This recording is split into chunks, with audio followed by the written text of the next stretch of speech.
प्यारे विद्यार्थियों, नमस्कार। मैं डॉक्टर विजय कुमार चावला, राजकीय मॉडल संस्कृति वरिष्ठ माध्यमिक विद्यालय केवड़क, जिला कैथल में हिंदी प्राध्यापक के पद पर कार्यरत हूँ। आज मैं आपके समक्ष अपनी हिंदी की एक प्रस्तुति लेकर उपस्थित हुआ हूँ। विद्यार्थियों, आज हम कक्षा 8वीं की हिंदी की पाठ्य पुस्तक वसंत भाग 3 में संकलित पाठ 8 यह सबसे कठिन समय नहीं नामक कविता का अध्ययन करेंगे। इस कविता को जया जादवानी जी ने लिखा है। वे इसकी रचयित्री हैं। विद्यार्थियों, आज की प्रस्तुति के उद्देश्य आपके समक्ष हैं। इस प्रस्तुति के अंत तक आप समझ पाएंगे।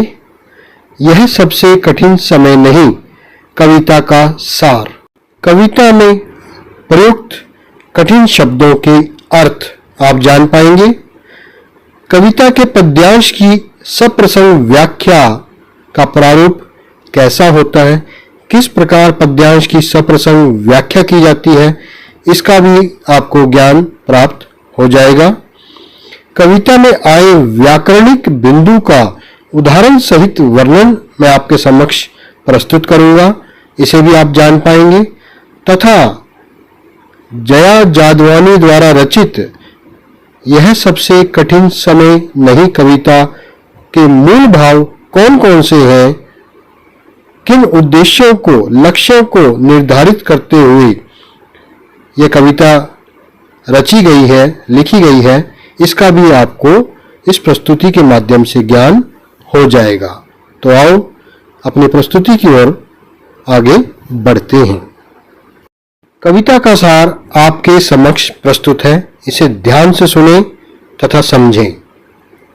यह सबसे कठिन समय नहीं कविता कवित्री जया जादवानी द्वारा रचित है। प्रस्तुत कविता में कवित्री के आशावादी जो स्वर है वह प्रकट हुए हैं। इस पाठ में अर्थात कविता में कवित्री एक छोटी सी चिड़िया के माध्यम से यह बताती है कि जब तक वह घोंसला बनाने का प्रयास करेगी तब तक वह अपनी इस क्रिया में लगी रहेगी। विद्यार्थियों, वह आगे कहती है कि चिड़िया अपना घोंसला बनाने में व्यस्त है और कोई गिरती हुई पत्तियों को थामने के लिए लगा हुआ है। कवित्री आगे कहती हैं कि चिड़िया अपना काम कर रही है।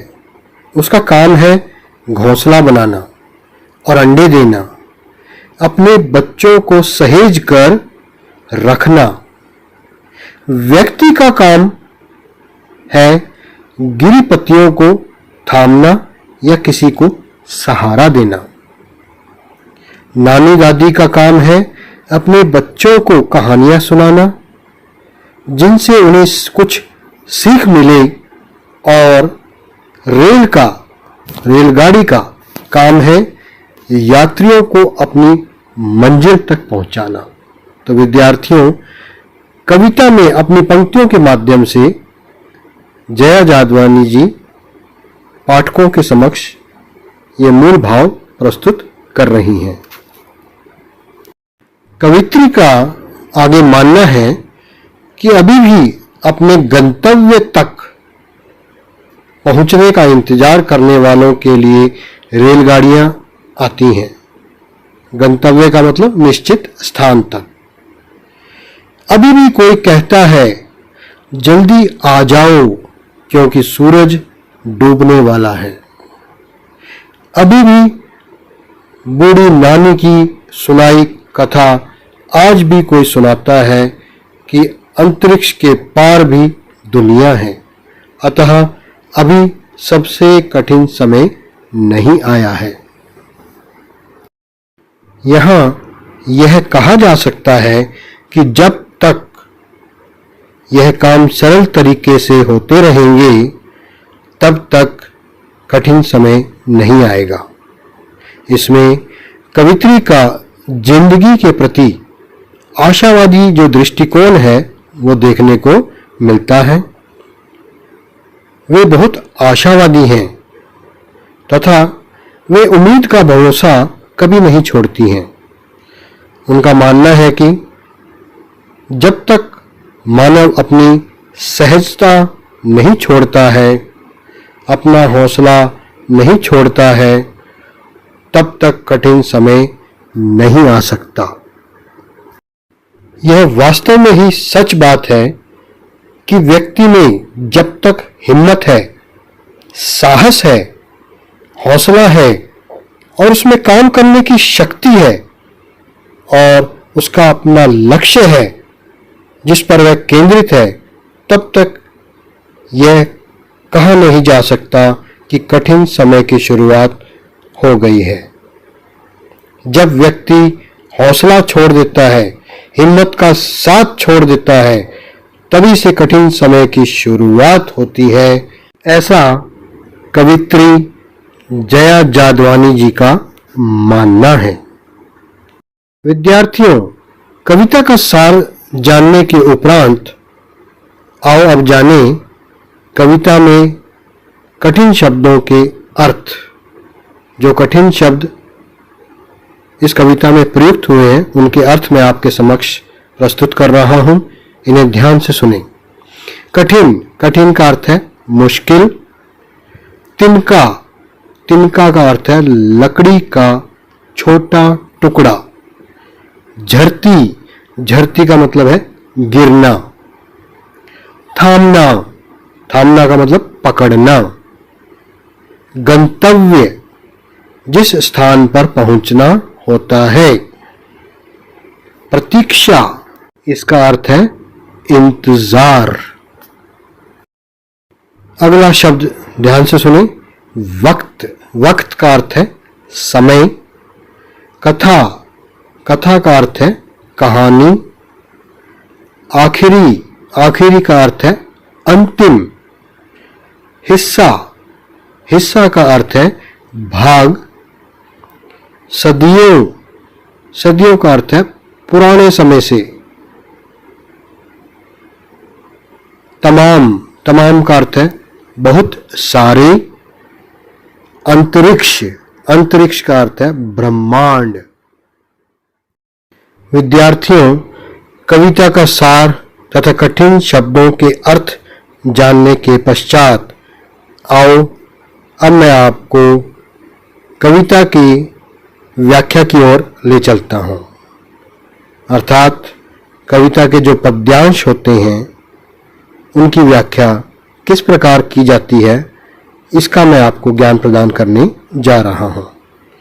यह सबसे कठिन समय नहीं, कविता का नाम आप इससे परिचित हो गए होंगे। पहला पद्यांश जो है वह मैं आपके समक्ष उसका वाचन कर रहा हूं, इसे ध्यान से सुने। नहीं, यह सबसे कठिन समय नहीं, अभी भी दबा है चिड़ियों की चोंच में तिनका और वह उड़ने की तैयारी में है। यह पद्यांश है। आओ जाने इसकी सप्रसंग व्याख्या किस प्रकार हम कर सकते हैं। विद्यार्थियों, कविता के पद्यांश के प्रसंग में जो मुख्य बातें ध्यान में रखनी होती हैं वे हैं, पाठ्यपुस्तक का नाम आपका सही होना चाहिए। किस पाठ से यह अवतरण या पद्यांश लिया गया है उसका नाम सही होना चाहिए। उसके रचयिता का अर्थात वह कविता किसके द्वारा रचित है उसका नाम सही होना चाहिए तथा इसके उपरांत उस अवतरण का मूल भाव क्या है जिसकी ओर कवि या कवित्री अपना ध्यान आकर्षित करना चाहता है या करना चाहती है, वह भी इसमें स्पष्ट होना चाहिए। तो आओ जाने पहले पद्यांश का प्रसंग किस प्रकार हम लिखेंगे। प्रस्तुत पद्यांश हिंदी की पाठ्य पुस्तक वसंत भाग 3 में संकलित यह सबसे कठिन समय नहीं नामक कविता से लिया गया है। इसकी कवित्री जया जादवानी है। इस कविता में कवित्री ने लोगों को आशावादी बनकर जीवन व्यतीत करने की प्रेरणा दी है। प्रस्तुत पंक्तियों में उन्होंने बताना चाहा है कि अभी ऐसा समय नहीं आया है जिसमें जीवन को कठिनाई से जिया जाए। वह आगे व्याख्या में क्या कहना चाहती हैं, इसको हम आगे जानेंगे। व्याख्या। जैसा कि मैंने आपको बताया कि यह कविता जया जादवानी द्वारा रचित है। तो बच्चों, जया जादवानी जी एक आशावादी कवित्री हैं। उनका यह कहना है कि अभी सब कुछ सरल तरीके से हो रहा है, अर्थात अभी कठिन समय नहीं आया है। कवित्री कहती हैं कि अभी भी चिड़िया अपना घोंसला बनाने के लिए प्रयासरत है और वह उड़ने की तैयारी में है। अपने क्रियाकलाप करने के लिए अपने घोंसला बनाने की तैयारी में जुटी हुई है और उड़ने के लिए भी तैयार है, अर्थात सब काम सहज और सरल तरीके से हो रहा है। तो यह नहीं कहा जा सकता कि कठिन समय आ गया है। विद्यार्थियों, कविता के प्रथम पद्यांश का प्रसंग तथा व्याख्या किस प्रकार हम लिख सकते हैं, इसका आपको ज्ञान हो गया होगा। अब प्रसंग और व्याख्या के उपरांत हमें विशेष लिखना होता है, तो ध्यान से सुने तथा देखें पहले पद्यांश का विशेष हम किस प्रकार लिखेंगे। पहली विशेषता है इस पद्यांश की, प्रस्तुत पद्यांश में कवित्री ने लोगों को आशावादी बनकर जीवन व्यतीत करने की प्रेरणा दी है। भाषा सरल, सहज तथा प्रसंगानुकूल है। कारक चिन्हों का प्रयोग देखने योग्य है, अर्थात दर्शनीय है, जैसे की, में आदि का प्रयोग हुआ है। शब्द योजना सर्वथा उपयुक्त है तथा विराम चिन्हों का सटीक प्रयोग हुआ है, यथा अल्प विराम का प्रयोग तथा पूर्ण विराम का प्रयोग कवित्री ने बखूबी किया है। विद्यार्थियों, अब आपके समक्ष प्रस्तुत है कविता का दूसरा पद्यांश। ध्यान से सुने। अभी भी झरती हुई पत्ती थामने को बैठा है हाथ एक। अभी भी भीड़ है स्टेशन पर, अभी भी एक रेलगाड़ी जाती है गंतव्य तक। आप इस दृश्य में देख भी रही हैं, एक रेलगाड़ी आपको दिखाई गई है और यात्री गंतव्य तक जाने के लिए बेसब्री से इंतजार कर रहे हैं। जहां कोई कर रहा होगा प्रतीक्षा, अभी भी कहता है कोई किसी को, जल्दी आ जाओ कि अब सूरज डूबने का वक्त हो गया। दूसरे पद्यांश का प्रसंग आपके समक्ष प्रस्तुत है। प्यारे बच्चों, पिछले प्रसंग में मैंने आपको बताया ही है कि यह कविता जो है वसंत भाग 3 नामक पाठ्य पुस्तक से ली गई है। कविता का नाम है यह सबसे कठिन समय नहीं तथा कवित्री का नाम है जया जादवानी। इसकी पुनरावृत्ति ना करते हुए मैं सीधे आपको इसके मूल भाव की ओर ले जाता हूं। कवित्री जो आशावादी दृष्टिकोण लेकर चलती है, वे इन पंक्तियों में कहती हैं कि अभी सब कुछ सामान्य गति से चल रहा है, अतः इसे सबसे कठिन समय नहीं कहा जा सकता। आओ इसकी व्याख्या की ओर आपको ले चलता हूं। कवित्री इस पद्यांश में कहना चाहती हैं कि अभी भी लोग दूसरों की मदद करने के लिए तैयार रहते हैं, अर्थात गिरते हुए पत्तों को भी थामने के लिए कोई बैठा है। अभी भी लोग स्टेशन पर आते जाते रहते हैं, जैसा कि आपको दृश्य में दिखाया भी गया है।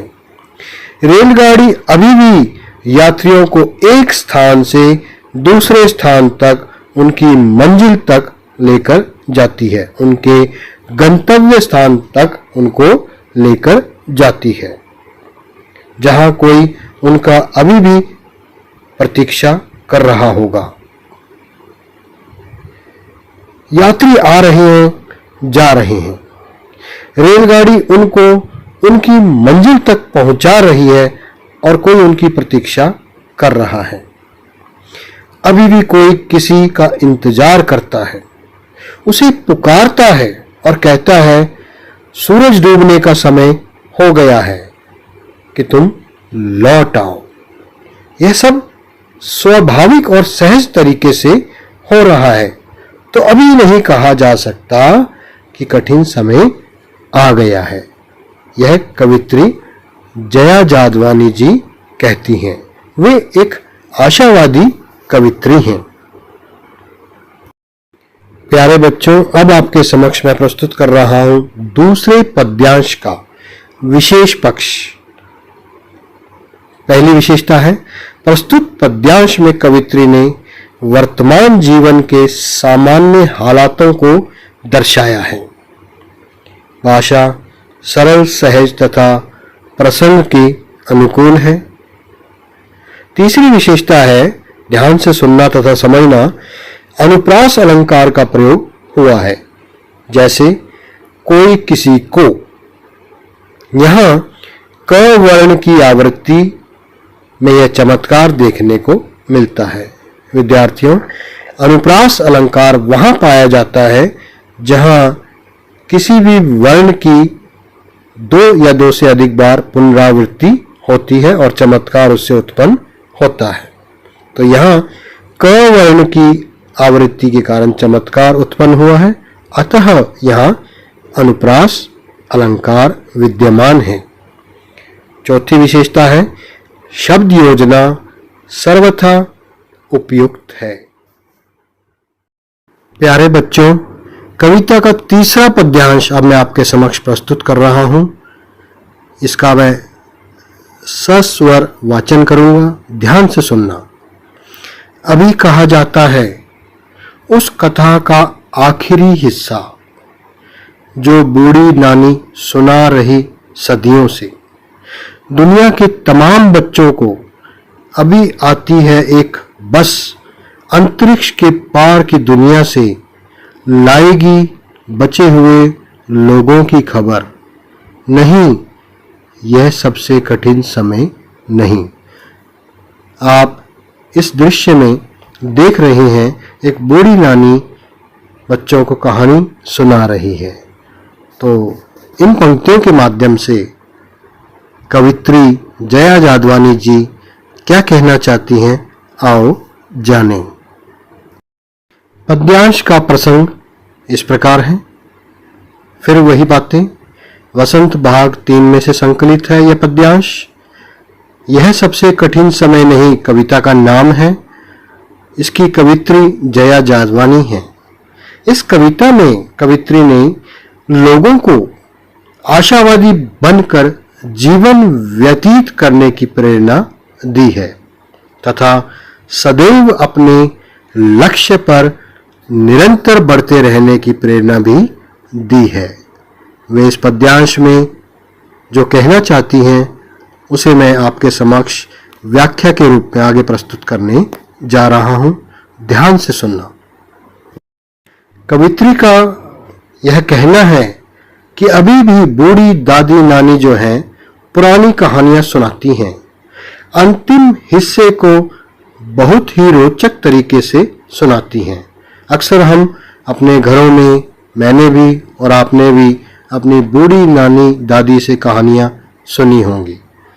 कवित्री का यह मानना है कि जब तक दादी नानी बच्चों को अपनी अंतरिक्ष की कहानियां सुनाती रहेंगी, तब तक यह नहीं कहा जा सकता कि अब कठिन समय की शुरुआत हो गई है। वह आगे कहती हैं कि अभी आएगी अंतरिक्ष के दूसरे किनारे से एक बस, जो अंतरिक्ष के पार बचे हुए लोगों की कठिनाइयों को पार करने की सफलता की कहानियां सुनाएगी। कहने का भाव है कि जीवन में कठिनाइयां हमेशा रही हैं और उन पर विजय भी प्राप्त की गई है। उन मुसीबतों का, कठिनाइयों का हमारे पूर्वजों ने, हमारे बड़ों ने डटकर सामना किया है और उन पर विजय भी प्राप्त की है। अतः हमें आशावादी होकर जीवन व्यतीत करना चाहिए और अपने लक्ष्यों को हासिल करना चाहिए, ऐसा कवित्री का मानना है। तीसरे पद्यांश के विशेष पक्ष की ओर आओ चलते हैं। प्रस्तुत पद्यांश में कवित्री जया जादवानी ने कहना चाहा है कि हमें आशावादी होकर जीवन व्यतीत करना चाहिए और अपने लक्ष्यों को हासिल करना चाहिए। मुसीबतों का, कठिनाइयों का, परेशानियों का डटकर सामना करना चाहिए और उन पर विजय हासिल करनी चाहिए। भाषा सरल, सहज तथा प्रसंग के अनुकूल है। तीसरे पद्यांश में भी अनुप्रास अलंकार का प्रयोग देखते ही बनता है। जैसे कथा का, यहाँ क वर्ण की आवृत्ति के कारण चमत्कार देखने को मिलता है। शब्द योजना सर्वथा उपयुक्त है, सार्थक है। विद्यार्थियों, ये थी सप्रसंग व्याख्याएं विशेष सहित कविता के पद्यांशों की। अब मैं आपके समक्ष यह सबसे कठिन समय नहीं कविता में जो व्याकरणिक पहलू आपके समक्ष विशेष पक्ष में मैंने प्रस्तुत किया, इस कविता में आया है, उसका उदाहरण सहित जो है वर्णन आपके समक्ष प्रस्तुत करूंगा। ध्यान से सुनना, क्योंकि यह अन्य कविताओं में भी आपको देखने को मिलेगा। व्याकरणिक पहलू है अनुप्रास अलंकार। ध्यान से सुने। वह अलंकार जिसमें वर्णों की आवृत्ति से चमत्कार उत्पन्न होता है, उसे अनुप्रास अलंकार कहा जाता है। अब मैं आपके समक्ष अनुप्रास अलंकार के उदाहरण प्रस्तुत कर रहा हूं, इन्हें ध्यान से देखें। रघुपति राघव राजा राम, पतित पावन सीताराम। प्यारे बच्चों, यहां र तथा प वर्ण की आवृत्ति के कारण चमत्कार उत्पन्न हुआ है, अतः यहां अनुप्रास अलंकार विद्यमान है। आप देख भी रहे हैं, र तथा प वर्ण को मैंने लाल अक्षर से चिन्हित किया है ताकि आपको समझ आ जाए। दूसरा उदाहरण देखें। जहां कोई कर रहा होगा प्रतीक्षा, अभी भी कहता है कोई किसी को में। यहां क वर्ण की आवृत्ति के कारण चमत्कार उत्पन्न हुआ है या आया है, अतः यहां भी अनुप्रास अलंकार विद्यमान है। प्यारे बच्चों, अब आपके समक्ष प्रस्तुत हैं कविता के मूल भाव। प्रस्तुत कविता में कवित्री ने लोगों को आशावादी बनकर जीवन व्यतीत करने की प्रेरणा दी है, जो इस कविता का मूल भाव है। इसके अतिरिक्त कवित्री ने कविता में वर्तमान जीवन के सामान्य हालातों को भी दर्शाया है। कवित्री का मानना है कि हमारे जीवन में कठिनाइयां हमेशा रही हैं और हमने उन पर विजय भी प्राप्त की है। इसके अतिरिक्त कवित्री ने यह भी कहना चाहा है कि हमें आशावादी होकर जीवन व्यतीत करना चाहिए और अपने लक्ष्यों को हासिल करना चाहिए। तो प्यारे बच्चों, ये सभी बातें कविता के मूल भाव के अंतर्गत आती हैं। आओ अब इस प्रस्तुति की सार की ओर आपको अर्थात सारांश की ओर आपको ले चलता हूं। प्यारे बच्चों, मेरी इस प्रस्तुति को देखने के बाद मेरे अनुसार आपने निम्न बातें समझ ली होंगी। पहली बात, यह सबसे कठिन समय नहीं कविता का सार आपको अच्छी तरह समझ आ गया होगा। कविता में प्रयुक्त कठिन शब्दों के अर्थ आपको समझ आ गए होंगे। कविता के जो पद्यांश है उनकी सप्रसंग व्याख्या किस प्रकार की जाती है यह भी आपको अच्छी तरह समझ आ गई होगी। कविता में आए व्याकरणिक बिंदु अर्थात अनुप्रास अलंकार का उदाहरण सहित जो मैंने वर्णन प्रस्तुत किया वह भी आपको अच्छी तरह समझ आ गया होगा। और अंततः कविता के मूल भाव जिन्हें मद्देनजर रखते हुए, ध्यान में रखते हुए कवित्री जया जादवानी जी ने कविता लिखी है वे भी आपको समझ आ गए होंगे।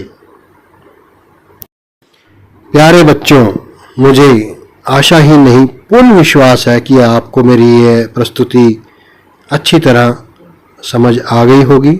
तो आओ अपने स्वयं के आकलन के लिए कुछ प्रश्न आपके समक्ष मैंने रखे हैं, आप इनके उत्तर दें ताकि आप अपना स्वयं का आकलन भी कर सकें कि आपको इस प्रस्तुति में कितना सीखने को मिला है। तो सबसे पहले है गतिविधि, वाक्यों को पूरा करना।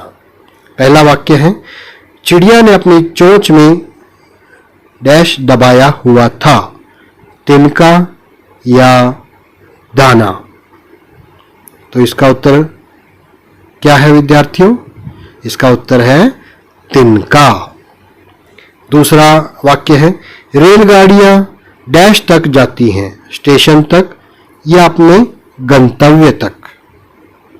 तो यहां कविता के अनुसार क्या होगा इसका उत्तर? इसका उत्तर होगा अपने गंतव्य तक। सदियों से नानी डैश कहानी सुनाती आई है, बेटी को सुनाती आई है या छोटे बच्चों को? तो यहां उत्तर है छोटे बच्चों को। चौथा वाक्य है, कविता में बस डैश खबर लेकर आती हैं, तारों की, बचे हुए लोगों की। तो क्या है इसका उत्तर बच्चों? इसका उत्तर है बचे हुए लोगों की। अब आपके समक्ष प्रस्तुत कर रहा हूं बहुविकल्पीय प्रश्न। ध्यान से देखें तथा इसका उत्तर दें। यह सबसे कठिन समय नहीं कविता किसके द्वारा लिखी गई है? ऑप्शन है जया बच्चन, जया आहूजा, जया जादवानी या इनमें से कोई नहीं। सोचकर उत्तर दें अपना। क्या है इसका उत्तर? इसका उत्तर है जया जादवानी। अगला बहुविकल्पीय प्रश्न आपके समक्ष प्रस्तुत है।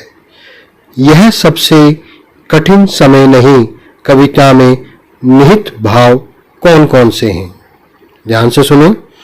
आशावादी होना, लक्ष्य की ओर बढ़ते रहना, कठिनाइयों का सामना करना या तीनों अर्थात सभी, क, ख, ग। ध्यान से सोचकर प्यारे बच्चों इसका उत्तर दें। इस कविता में निहित भाव कौन कौन से हैं? आशावादी होना, लक्ष्य की ओर बढ़ते रहना, कठिनाइयों का सामना करना या तीनों अर्थात सभी। तो इसका उत्तर है प्यारे बच्चों तीनों अर्थात सभी।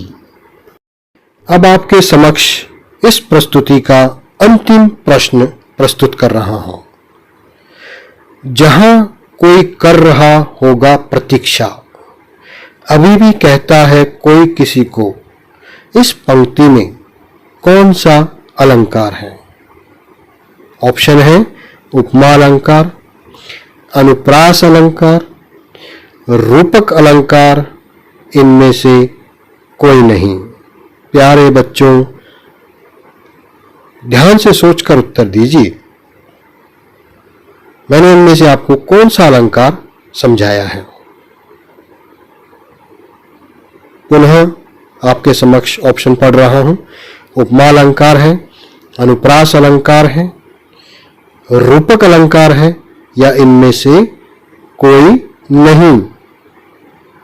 मुझे पूर्ण विश्वास है कि आपने इसका उत्तर छांट लिया होगा। तो मैं आपको इसका उत्तर बता रहा हूं, अपना मिलान कर लीजिए। इसका उत्तर है अनुप्रास अलंकार, क्योंकि यहाँ क वर्ण की आवृत्ति हुई है और चमत्कार उत्पन्न हुआ है। तो प्यारे बच्चों, यह थी मेरी आज की प्रस्तुति। आपने मेरी इस प्रस्तुति को अत्यंत मन लगाते हुए ध्यान से सुना, इसका मैं दिल से आभार प्रकट करता हूं और धन्यवाद करता हूं।